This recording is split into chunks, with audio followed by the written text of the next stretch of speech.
नमस्कार साथियों, जैसे कि आप सभी जानते हैं कि उत्तराखंड में एक के बाद एक भर्ती घोटाले खुलते चले आ रहे हैं। और आज की बात देखें तो विधानसभा भर्ती घोटाला, जिसमें प्रदेश के तत्कालीन सरकार के सभी मुख्यमंत्री, मंत्री, सबके पीआरओ रिश्तेदारों को रखा गया है। ये जांच आज खुलकर सामने आ गई है। उसके साथ ही यूके ट्रिपल एससी।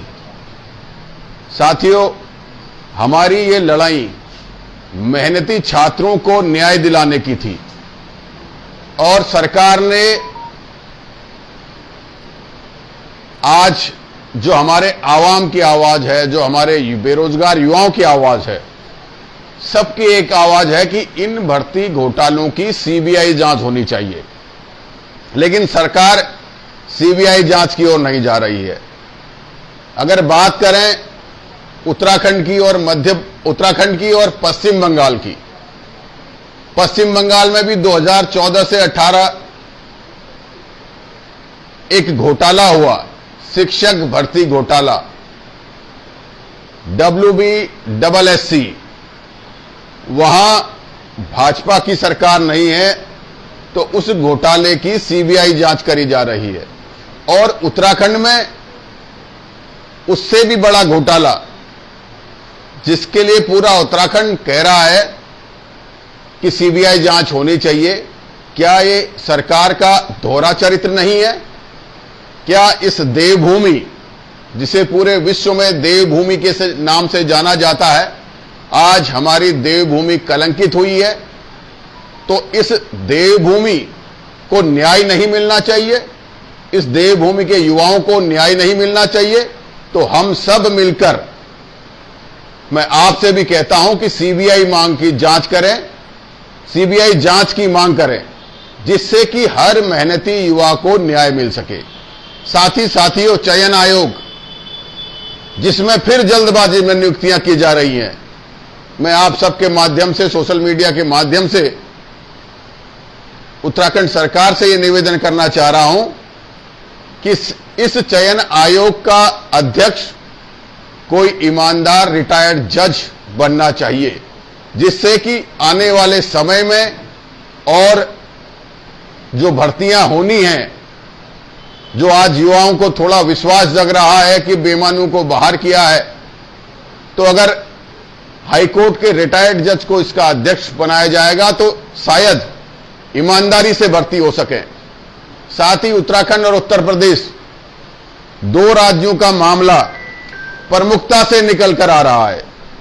आज जो गिरफ्तारी हुई है, यह सुनने में आ रहा है कि जो प्रिंटिंग प्रेस के मालिक हैं, वो किसी समय सिविल सर्विसेज की तैयारी करते थे। उनकी गहरी जड़ें उत्तराखंड में है। और एक पेपर के माध्यम से यह भी पता चला, सिर्फ यूके ट्रिपल एससी, उत्तराखंड अधीनस्थ सेवा चयन आयोग ही नहीं, हमारे प्रदेश के बहुत सारी यूनिवर्सिटी उनसे प्रिंटिंग करवा रही है। आज आपको मैं छात्रों से कहना चाहता हूं कि बहुत ज्यादा मात्रा में एक समस्या आ रही है कि मार्कशीट में कभी मार्क्स मिसप्रिंट हो जा रहे हैं, कभी कुछ लिखा हुआ आ रहा है, सही नहीं आ पा रही है। वो उसी प्रिंटिंग प्रेस की देन है। उसके अलावा जिसने एग्जाम कराया है, उसके मालिक को भी दबोचना जरूरी है। सीबीआई जांच इसलिए जरूरी है कि बड़े बड़े चेहरे इसमें दिखाई दे रहे हैं, बड़े बड़े प्रभावशाली लोग इसमें दिखाई दे रहे हैं, बड़े बड़े अधिकारी कर्मचारियों की संलिप्तता इसमें दिखाई दे रही है।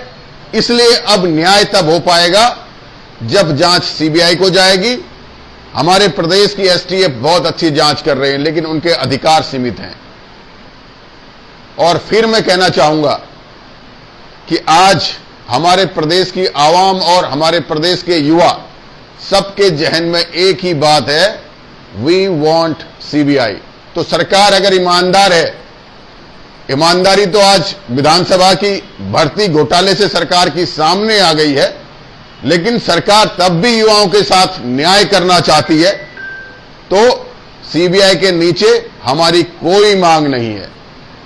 इसके अलावा मैं आप लोगों से कहना चाहता हूं, सीबीआई मांग नहीं हुई तो इस आंदोलन को हम सब को मिलकर उत्तराखंड व्यापी जन आंदोलन बनाना पड़ेगा, ताकि आने वाले समय में एक गरीब व्यक्ति, एक आम परिवार का बच्चा जो दूर पहाड़ से आकर बड़ी कठिन परिस्थितियों में कोचिंग सेंटरों में बड़ी मुश्किल से फीस भर पाता है, बहुत कम खर्चे पर अपना जो है वहां तैयारी करता है, और उसकी मेहनत ये भ्रष्टाचारी लोग बेच देते हैं, वो भ्रष्टाचार का शिकार हो जाता है।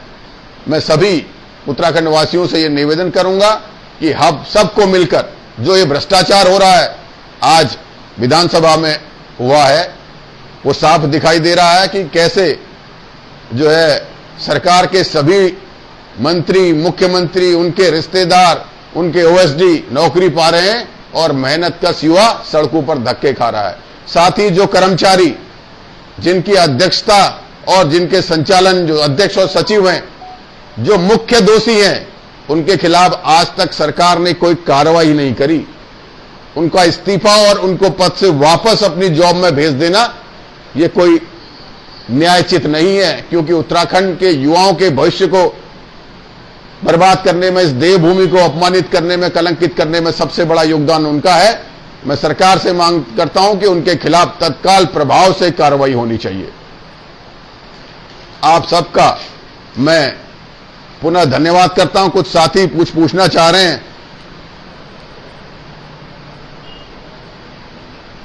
हां, एक साथी कहते हैं कि एसटीएफ जो भी जांच कर रही है उनमें जितने भी लोग हैं उनको सार्वजनिक किया जाना चाहिए। बिल्कुल सार्वजनिक किया जाना चाहिए, लेकिन एसटीएफ का अपने एक सिस्टम है, उनकी अपनी सीमाएं हैं भाई, उसके हिसाब से ये करेंगे। बैकडोर एंट्री तो आप सब आज सुबह उठते ही अखबार और टीवी में कल रात से आपने देखा होगा। हम ये चाहते हैं कि मेहनती छात्रों को न्याय मिले, यही हमारी लड़ाई है। मेहनती छात्रों के लिए ही जो है ये लड़ाई की शुरुआत भी हुई है। और एक बात और कहना चाहता हूं, हमें किसी जांच से कोई डर नहीं। कांग्रेस पार्टी और हम सब कांग्रेस जन सिर्फ एक मांग कर रहे हैं कि भ्रष्टाचारियों को जेल में डाला जाए, उनके खिलाफ कड़ी कार्रवाई की जाए। और दूसरा, कौन कहां का है, क्या है, इससे हमें कोई मतलब नहीं। हम सिर्फ और सिर्फ उत्तराखंड से भ्रष्टाचार को खत्म करने की मुहिम को चला रहे हैं। आप सबका बहुत बहुत धन्यवाद। जय हिंद, जय भारत, जय उत्तराखंड।